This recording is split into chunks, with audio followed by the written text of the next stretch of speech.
यह बात एक गांव से है। उसमें एक गरीब घर था। एक दिन उस घर में उसके बेटी के लिए रिश्ता आया शादी का। उसकी माँ ने वो रिश्ता को हाँ कर दी। कुछ सालों बाद वो और उसकी जेठानी भी उस ससुराल में रहती थी। लेकिन जो देवरानी थी वो गरीब घर से थी और जो जेठानी थी वो एक अमीर घर से थी। तो जेठानी हमेशा उससे काम करवाती थी और खुद कुछ नहीं करती थी। और उसकी सास भी उसको पसंद नहीं करती थी। वो भी उसको काम देती रहती थी। एक दिन उसके यह पर शादी का न्योता आया और उसकी देवरानी बोली, माँ जी मेरे पास तो साड़ी नहीं है। शादी में पहन के जाने के लिए उसकी सास बोली, गरीब तू जाएगी तब तो हमारी नाक जरूर कटेगी, तू यही घर पर रह। उसको कभी कहीं नहीं लेकर जाती।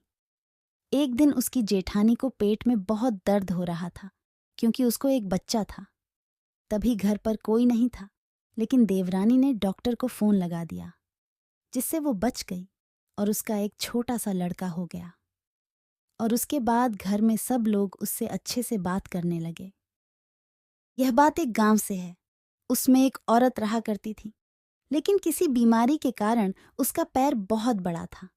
उसका घर उसके लिए छोटा था। वो हमेशा रात को नीचे सोती थी उसके पैर के कारण। वो उसको काम करना मुश्किल हो गया था। वो ज्यादा बाहर नहीं जाती थी। एक दिन उसके घर पर डॉक्टर आए और बोले, उसका एक ही इलाज है सर्जरी, लेकिन उसमें बहुत पैसा लगेगा। वो सोच में पड़ गई, क्या करे। उसको समझ आ गया वो अपने लंबे पैर का फायदा उठा के जो मुश्किल काम करती हैं और बंजर खेत में हल का काम करने को भी तैयार है। और फिर सर्जरी के बाद उसका छोटे पैर हो जाते हैं, जिससे वो आराम से सोती थी बेड पर। और तो और वो अच्छे से गांव में रहती थी।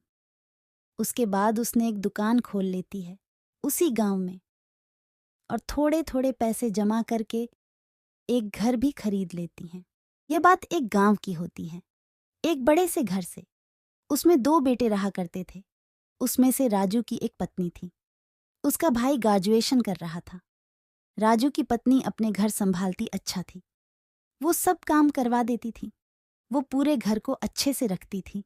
लेकिन एक एक दिन उसका भाई शादी करके एक शहरी बहू को ले आता है अपने घर पर। कुछ दिनों बाद उसकी छोटी बहू राजू की पत्नी पर आदेश चलाती थी और उससे सारा काम करवाती थी। एक दिन उसकी बहू ने बोला, माँ जी ये जो जेठानी है मेरी वो कुछ करती नहीं है, उसको लकड़ी जंगल से लेके आने को बोलो। और वो इस धूप में जंगल से लकड़ी लेकर आने लगी और वो सारे काम करती थी। और उसको वो लोग रात में भी सोने नहीं देते थे। आधी रात तक उसको बाहर चौकीदारी करती थी। लेकिन एक दिन उसका पति अपने शहर से आ जाता है और ये सब देखकर अपनी माँ को बोला, अगर अगली बार ऐसा हुआ तो हम सब अलग हो जाएंगे।